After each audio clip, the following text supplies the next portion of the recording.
Welcome to the Stark Reflections on Writing and Publishing podcast. There has never been a better time for writers. More information, options, and opportunities are available to you, but navigating these requires insight. Join Mark Leslie Lefebvre as he draws upon more than a quarter century of experience as a writer, a bookseller, and a trusted book industry consultant to explore and reflect on the writing and publishing landscape to help you make informed choices on your writer journey.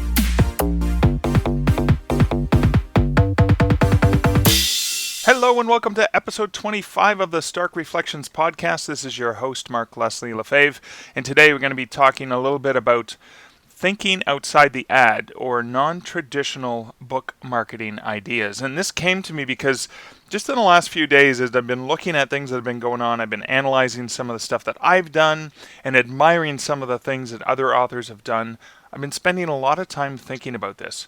The common strategies that we look at are often related to purchasing ads for BookBub or other areas like that.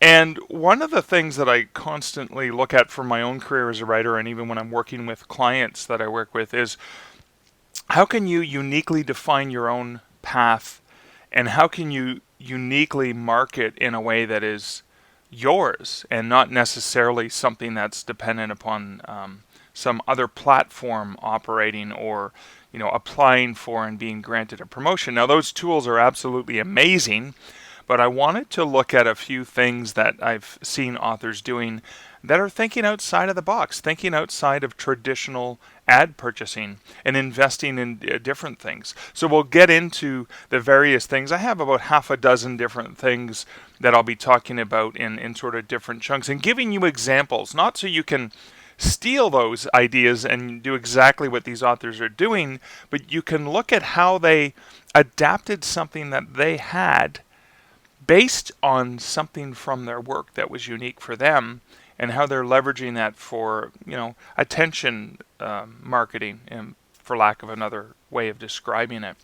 So we'll get into that. First, I'm going to provide a couple of quick updates in terms of some of the things I've been doing. So I had been doing the promo on Kobo for my Nocturnal Screams series, and thought I would just share a little bit about that. Now, some of the high-level stuff will be posted on my Patreon page. I'll include a link to that, and there will be high-level details available for everyone and all the details, etc. If you are a Patreon supporter, of course, you get access to the full 50-page document that I'm loading up there. But basically, after 2 full weeks of the promo, at the high level, here's basically what's happening. I'm still seeing an increased download over when, before the promo started. So I'm averaging about 10 downloads a day, which is not, again, earth-shattering. Where's the kaboom? There was supposed to be an earth-shattering kaboom. Ah, crap. Every time I say earth-shattering... Where's the kaboom? There was supposed to be an earth-shattering kaboom. I did it again. Every time I say that word, apparently Marvin the Martian shows up. I don't know why. So I'm going to stop saying planet-shattering. There, see? I did it. It's like saying Alexa, and if you're listening to this on that device, then oops, sorry, didn't mean to conjure her up. So be careful, either saying Alexa or saying the term earth-shattering. Where's the kaboom? There was supposed to be an earth-shattering kaboom. Oh, okay, I'll stop doing that. Okay, so again, I'm not seeing anything groundbreaking, about 10 a day, but again, it's 10 more a day, and I know that I'm going to need to get 1,000 downloads in order to get that, 1% conversion to sales. So, as of the first 2 weeks, 202 of them have been downloaded in 30 countries. I still only got 2 ratings and 1 review on that book, which is great, and I still only sold 1 copy of Volume 2. But at the very least, it's moving in the right direction. Now, I'm currently engaged in a process where I'm trying to get Amazon Kindle to price match, and I actually contacted them about it. They emailed back saying there was a technical issue, but I'm going to keep poking them so I can get the price match, because I do plan on actually booking a BookBub style, Bargain Booksy, Free Booksy, or eReader News Today, or one of those other promos. And of course, when I'm successful in getting the book made perma-free on Amazon and doing that ad, I'll obviously be sharing the results with you so you can see how effective it was or how effective it wasn't. I suspect it's going to be effective. Just like this Kobo promo was effective, but again, it has to build up over time, and we'll see how that goes. So that's a bit of a personal update. Now that I've gotten my personal update out of the way, I don't hear Marvin the Martian coming up, but I do hear some other music in the background. Twisted by the, twisted by the, twisted by the, twisted by the, twisted by the fool, twisted by the fool, twisted by the fool. Such a fool. That's right. It's time for the terrible tongue twister segment of this podcast, sponsored by Findaway Voices. This week's tongue twister comes from actually the friend I've had the longest in my entire life, Pete Mahijik. We've been friends, I think, since we were 5 years old. I was up north last week. My mom's doing some painting for her. And one evening as Pete and I were sitting around having some beers and chatting, he suggested maybe I try this tongue twister. And of course I tried this tongue twister when I had a few beers in me and I messed it up. So Pete thought it would be good for me to try this on the podcast. All I've had is a little bit of caffeine. Okay, a little bit. I had quite a few cups of coffee this morning when I record this. And here I go.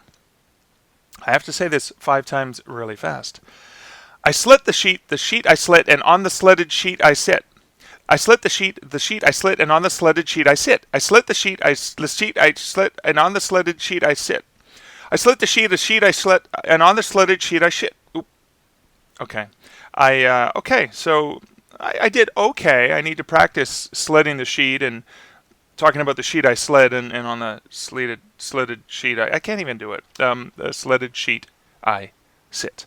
Well, that was the tongue twister, sponsored by Findaway Voices. If you're looking for great professional help in distributing and having an audiobook produced, look no further than the talent you can get through the good folks at Findaway Voices.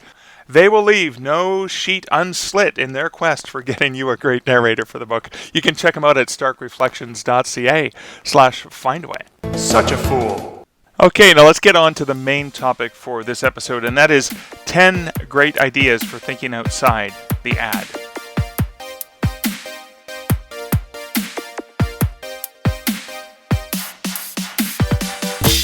Number 1, food and drink and books. I wanted to start off by looking at a book that I'm currently reading and almost finished. It's from Julie Strauss, and how this book so wonderfully ties into some great gift suggestions, because when you're trying to sell a book, you're not just selling the book, but maybe you're selling the book who's going to buy it for a friend, and again, it's another hook into the book. So for example, I have purchased, I now read romance books, but I never really purchased romance books. I would always purchase romance books, to give as a gift to my mom, and then of course, the great writing sucks me in and I end up reading them myself. But again, I'm not just necessarily buying for me, so I'm buying them as a gift, and so here's an idea that comes into play. So I'm reading Prosecco Heart by Julie, and it's one of her 3 chefs in love style books that she's written.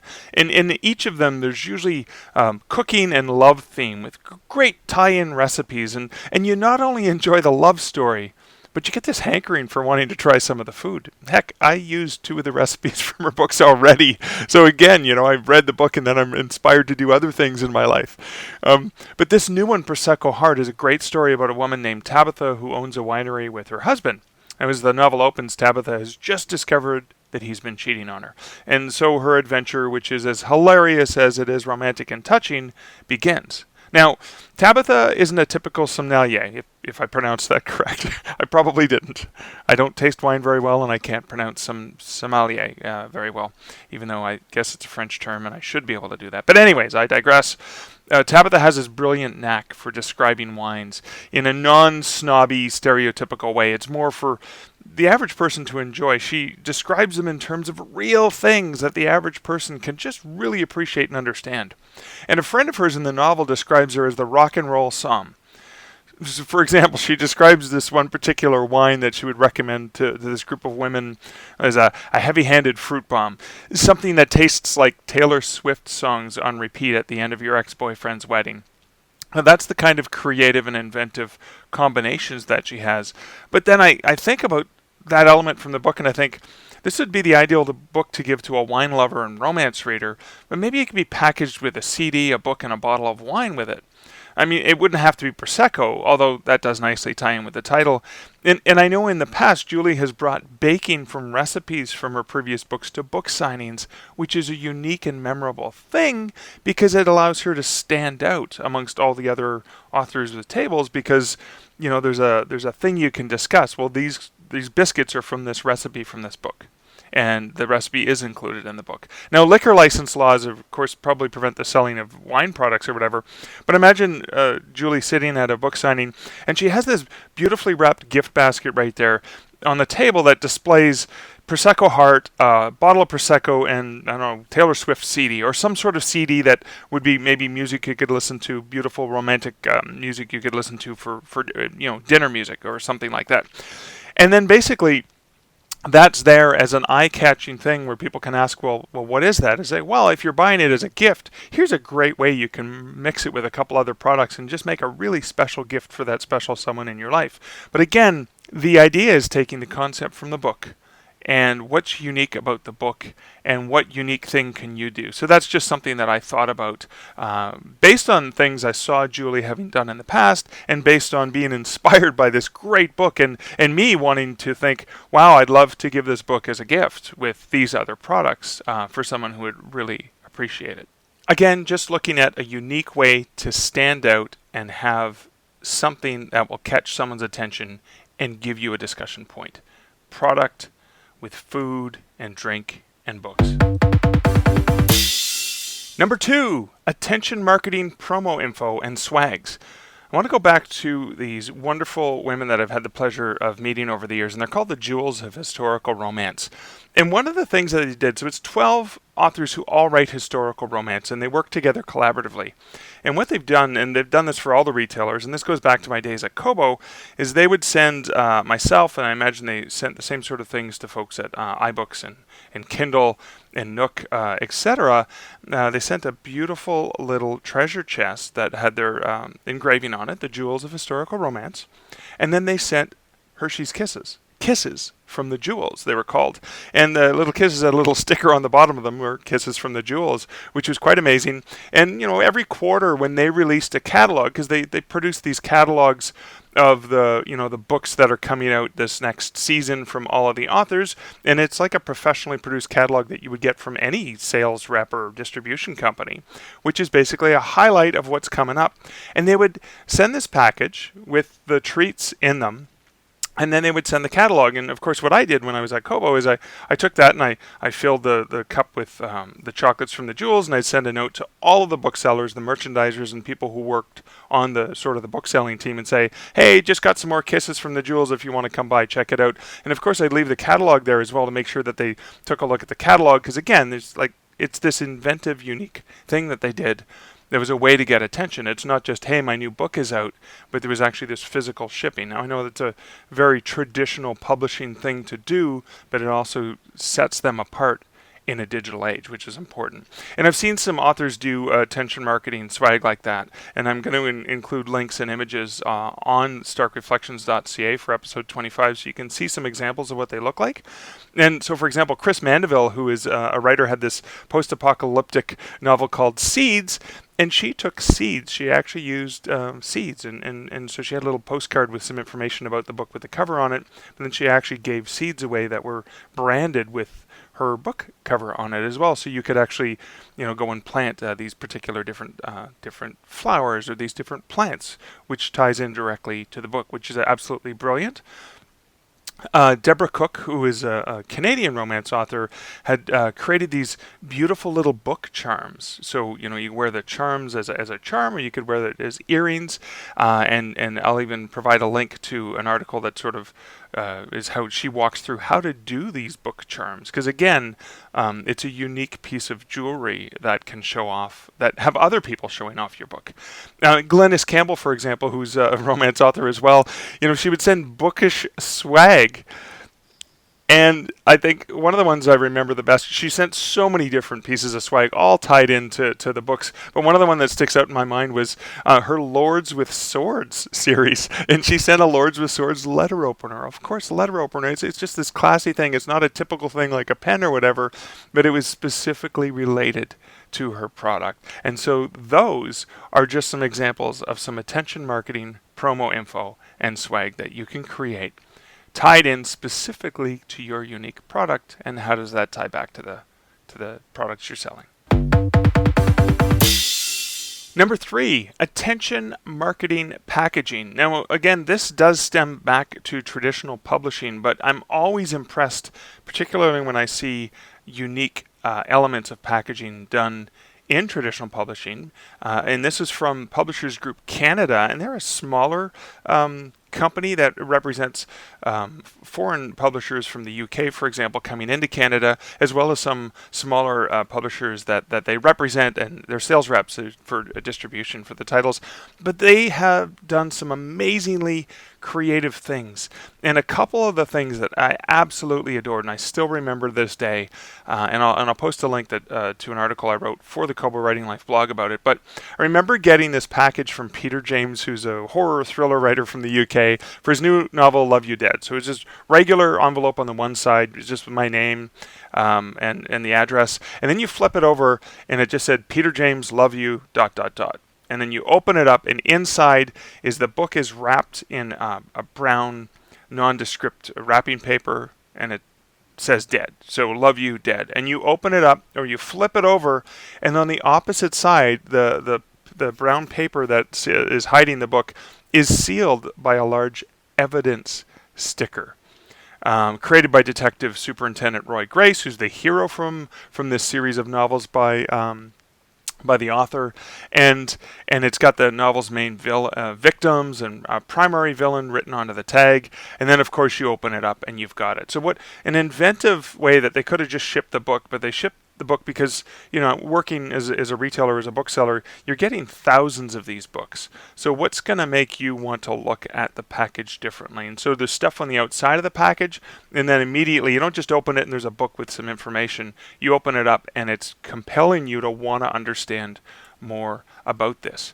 Now, a similar one that they sent to me not too long after that was for an Anne Cleeves book, and Anne Cleeves writes mysteries, thrillers, police procedural, etc. And again, what happened was when I opened the envelope, it was wrapped in a fake newspaper with the headline, Woman Found Dead in Croft, which is a place. And when you open it up, there's all of these sort of fake articles related to the plot from the book, and then when you flip it over, the other part of the newspaper actually has the information, that sort of sales information that you get from a sales rep about Anne Cleeves and about Cold Earth, the novel, and a little bit about the series that she's writing as well.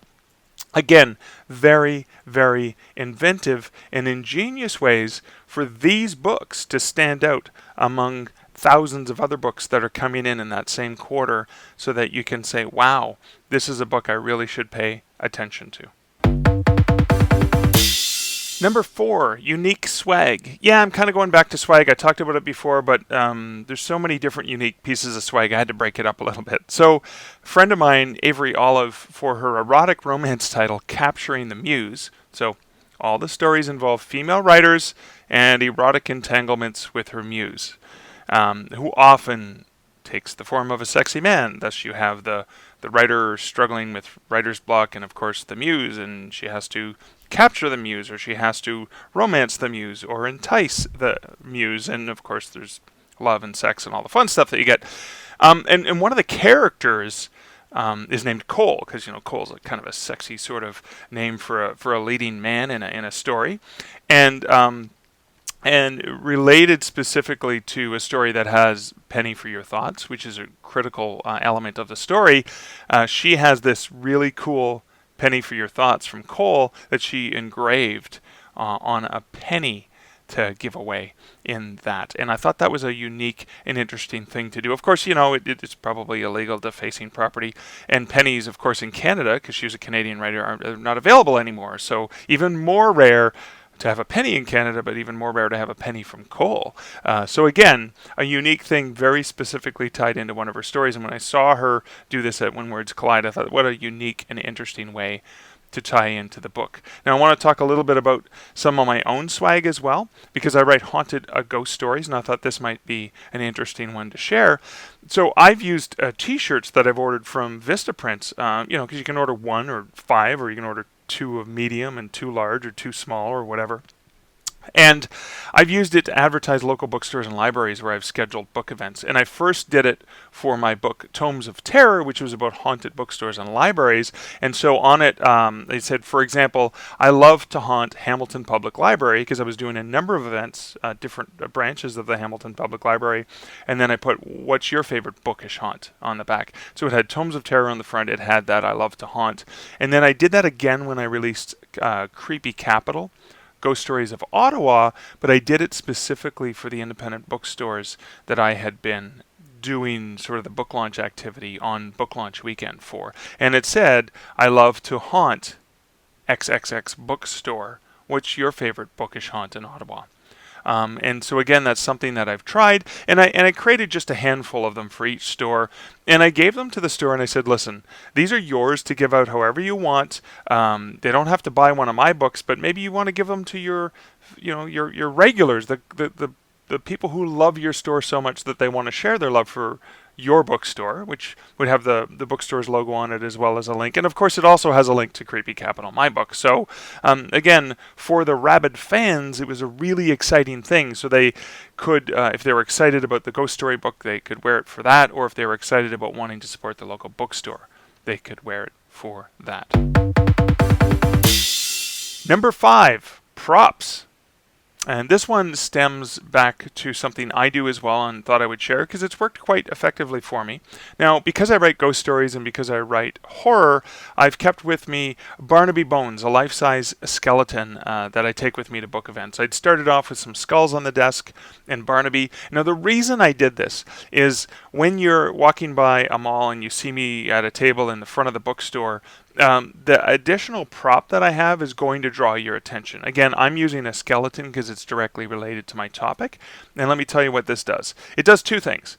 It definitely keeps people who aren't my target audience away, because it's like, let's not make eye contact with the crazy man with the skeleton beside him, which is good because I don't want those people to buy my book. I only want people who are interested in the macabre and in ghost stories and in creepy things to come and talk to me, because they're more likely my ideal readers, which is good.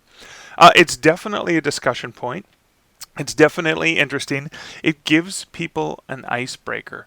So people will often walk up and go, hey, it looks like your friend needs a sandwich. Something like that, which is fantastic because you have a natural icebreaker where people can show off how funny they are, which is amazing.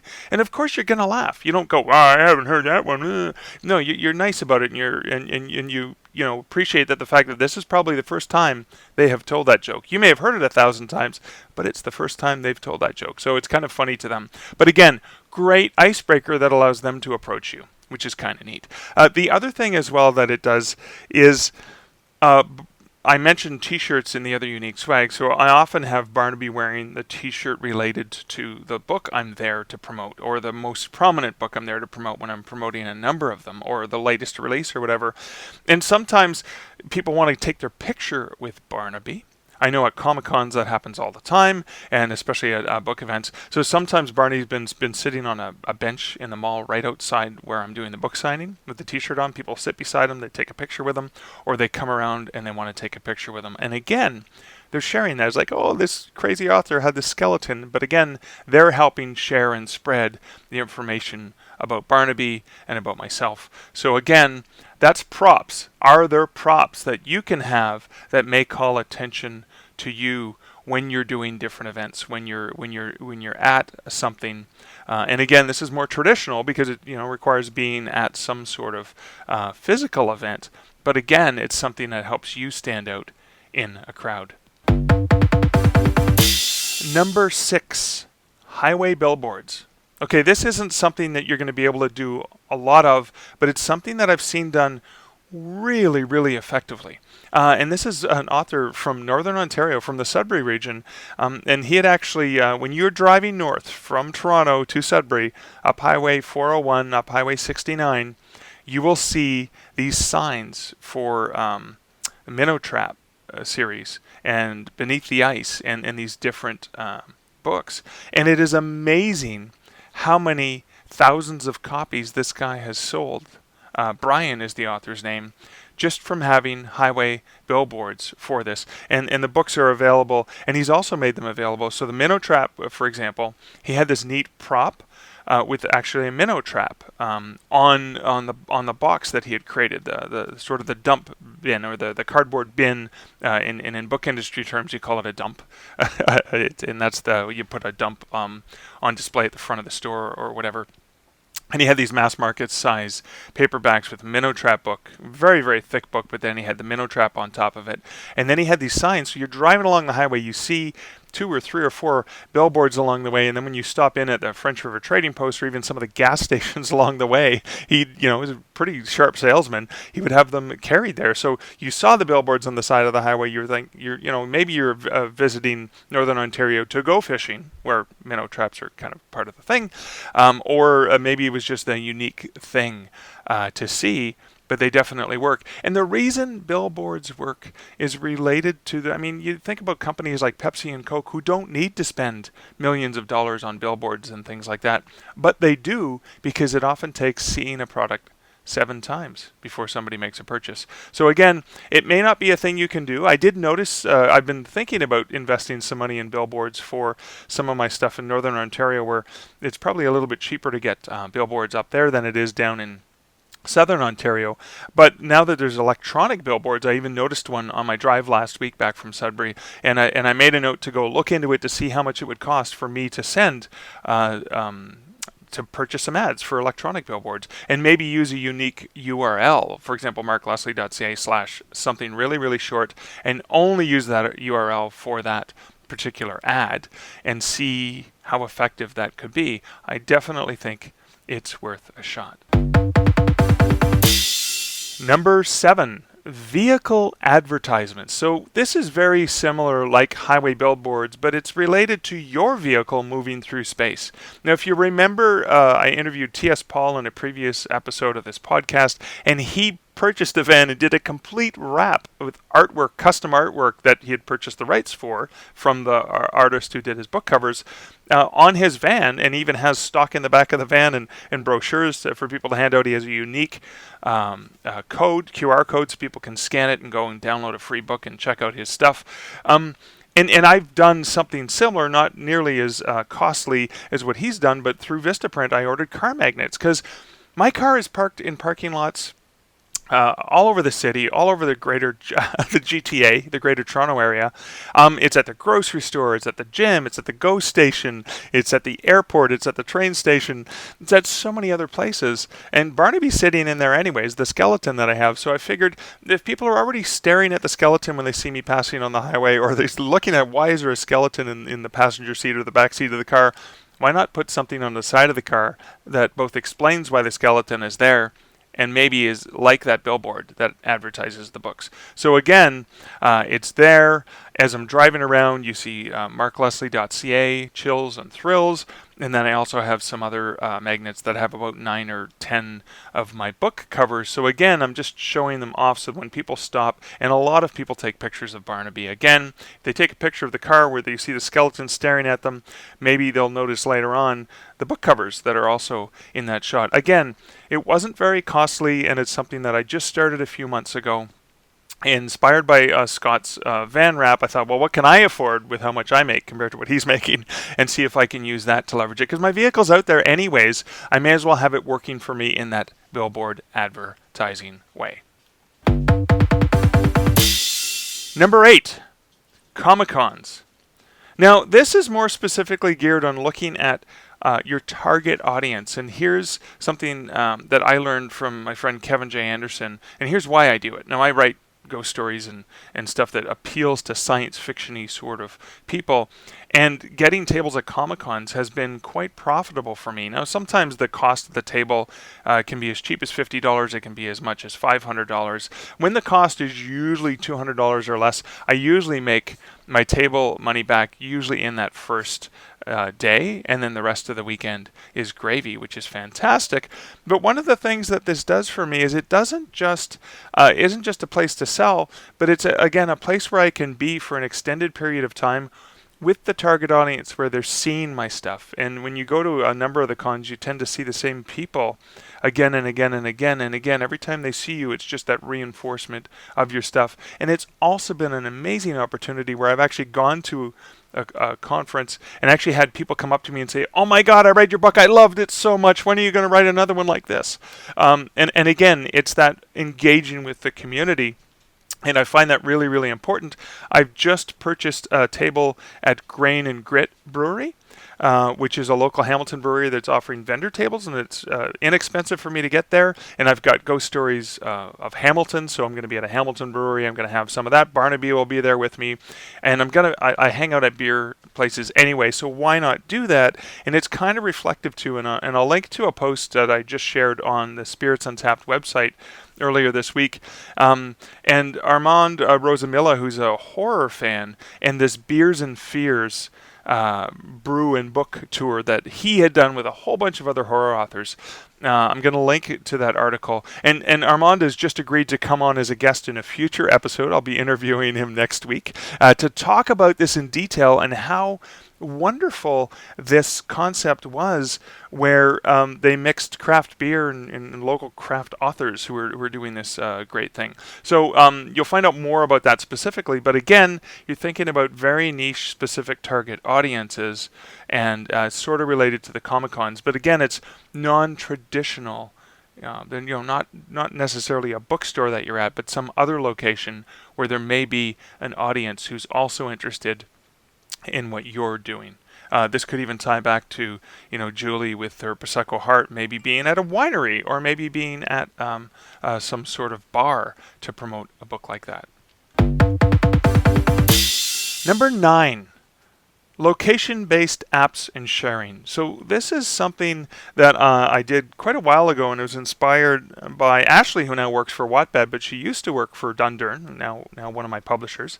And the idea was taking a location-based app like Foursquare, or now Swarm, and then going and adding a quote from a book. So, for example, Dundurn Castle in Hamilton, which is a major tourist attraction, and of course it's one of the haunted locations in my book. So when people go to check in on these social media apps, they may see the tip, which is a quote from that chapter from the book.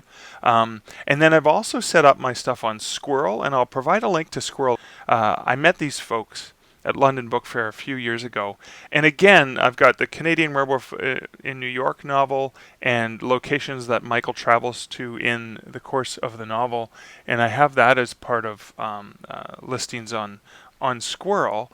And again, it's just that long-term discoverability. Again, it's just an additional SEO thing where somebody can find your book, not necessarily because they went to Amazon or not because there was an ad you purchased on Facebook, but because they were checking in or using a location-based app and they found your stuff through that app. But again, it's all these little things that can add up over time that can help you out. So, for example, for a forthcoming book that Liz and I have been working on for years, we have a Google map, a Spirits Untapped map that we created, which it kind of combines all the beer places we've enjoyed beers in together, which is quite startling when you look at it over the course of just the last 4 years, all the places in North America, etc., that we've been to. But it also has haunted places that will be featured in the book. And it's discoverable. And so far, it was close to 1,000 people have discovered this online, and it's linked back to our spiritsuntapped.com webpage. But again, it's about that discoverability. I created one for Macabre Montreal, which is a book coming out later this fall with Shana Krishnasamy and I. And I did the same sort of thing because I realized, oh my God, even though I've done physical postcards with locations for haunted locations to give away and sort of entice people to check out my books, I never did that in a digital way, which doesn't cost me anything more than a little bit of time in creating a shareable, open, publicly available map. So right now, for Montreal, you can see several of the haunted locations that appear in the book. Number 10, live videos and small fish. Now, I've been experimenting a lot recently with live videos, and I've talked a lot about the Free Friday Frights in previous episodes. I purposely didn't give an update on that because I wanted to share it here as part of this update. Now, I had this weird explosion, which is kind of what you're waiting for. I mean, historically, I haven't gotten a lot of views on many of the videos, and I'm just putting it out there. And again, it's one of those things that's going to chug away in the background. But doing live videos is something I've experimented with a lot, particularly through Facebook, because it really can be attention grabbing, because you get, people get notification that you're live, or there's a live story, or an Instagram, or whatever. And so I've been specifically focusing on Facebook Live. But this last Friday, when I was up in Sudbury visiting my mom, that was my hometown of Levack, Ontario, I recorded a very brief Facebook Live video about the ghost on level 2650 of Levack Mine. Now, as of this recording this morning, and it's not even a week to the day I recorded it, the video has had over 3,500 views. Now, my other videos on average get 5 to 20 to 30 views, and maybe it gets 30 views over the course of a week or 2 weeks. So 3,500 views. It's been shared more than 30 times. It's got tons of commentary. And again, it's this experimenting with live videos and seeing what that can work off. Now, this isn't necessarily just about the live videos and doing the videos, but it's the small fish aspect. Because this really reminds me of why was that one video successful. It was successful because it speaks of something that I often talk to authors about, which I learned from my friend Robert J. Sawyer. I remember him years ago saying, it's really important to define yourself as a big fish in a small pool. So for example, you consider me as somebody who writes scary stories, and if I compare myself to in the big pond, in the ocean, if I compare myself to Stephen King, I'm gonna not be much of a comparison. Yes, he writes ghost stories and I write ghost stories too. But then let's narrow it down, and the more you narrow it down, the bigger your exposure, or the bigger your niche market is, or the bigger you are within that niche market. So let's consider the town that I'm from. So you consider the world and me and Stephen King. Okay. Stephen King's in the world, I'm in the world, not so much. But then you consider the town that I'm from. And it used to be about 2,000 people when I was growing up. Now it's maybe 1,000 to 1,200 people. Now, if I was an NHL player from this town, there'd be 3 or more people to compete with. So Troy Millette and Dave Hannon and Dave Taylor are all 3 NHL players who came out of Levack in my lifetime. I played hockey with Troy when I was a kid, and Dave Hannon and Dave Taylor were already in the NHL when we were kids playing hockey together. But again, really, really small town. If I wanted to compare myself as a hockey player, it wouldn't be such a good thing because I, didn't really play hockey beyond grade 8 or grade 9. But if I compare myself to all the other writers from this town, it's arguable that I might just possibly be the best-selling author from Levack, Ontario. I'm not the only one, as I know there's at least one or more other authors, but I can probably say I'm the best-selling author from Levack, Ontario. And again, when I look at the Sudbury region, for example, when I did my book launch in Sudbury, so Spooky Sudbury, even though it came out years and years ago, from all my Dundurn titles, typically sells more as a backlist title. It sells more than my other backlist titles, and it still does remarkably well. And Sudbury has a much smaller population. 190,000 people in the greater Sudbury region as opposed to 500,000 in the Hamilton region, or even more in Ottawa. But again, this smaller community gets behind it more. So again, the importance is looking at ways in which you are unique within a very specific niche and a very specific genre or a very specific community where you can somehow be painted as the big fish rather than the small fish. So again, Mark Leslie compared to Stephen King? Nobody. Nothing. Barely even exists. Not even worth a second thought. Mark Leslie is a great horror writer from Levack, Ontario. Hey, he's the king, right? So that's one of the things you can look at. And that's an extreme, but I'm using that extreme to illustrate that point. And again, so what are the things you can do? And that's why this live video seems to have exploded. It seems to be why the Sudbury book tends to do really, really well. And so even again, when I'm looking at pitching other books, or I'm looking at other books that I can do in communities, I'm looking at what is it about that community that would be more interested in that particular topic that I'm writing about. So again, when you look at the forthcoming book, Spirits Untapped, I'm focusing obviously on haunted bars and breweries, but I'm also focusing on this slightly larger community of craft beer lovers. So again, I'm looking for that Venn diagram merger of those two things, but I'm very specifically honing in on those niche markets. The ideal niche market is someone who loves ghost stories and loves craft beer, which is even smaller than people who love craft beer or people who love ghost stories. But again, focusing on the niche to be more successful within that niche, and only focusing on that niche, not thinking about the other things. Those will just be long tail sales or whatever.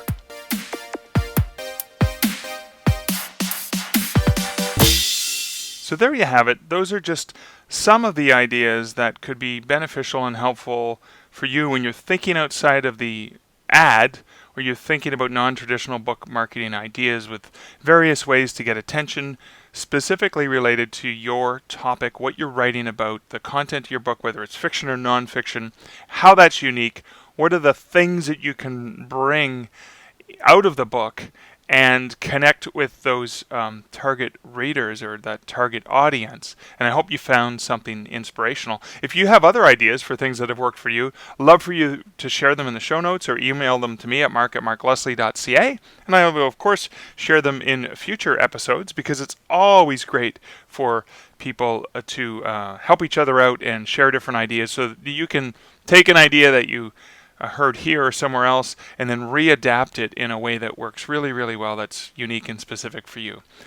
Again, this is Mark Leslie Lefebvre for the Stark Reflections podcast. Thank you so much for listening. If you want to say thanks back to me because you appreciated this episode or other episodes, here are 3 great ways you can thank me. The first, and potentially the most important, is share it. Share your love for this podcast with a friend that you know would appreciate it. That would mean so much to me, because a personal recommendation of something you get great value from is far more valuable than any advertising, like we talked about in this episode.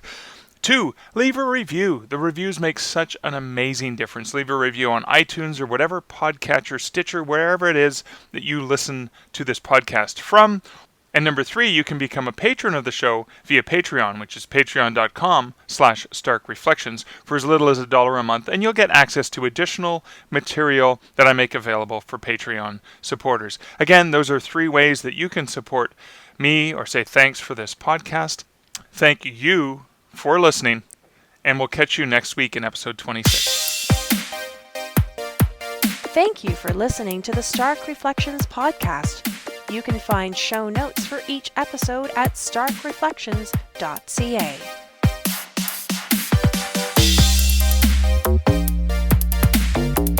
The music for this podcast, Laser Groove, was composed and produced by Kevin MacLeod. Check out more of Kevin's great music at incomtech.com.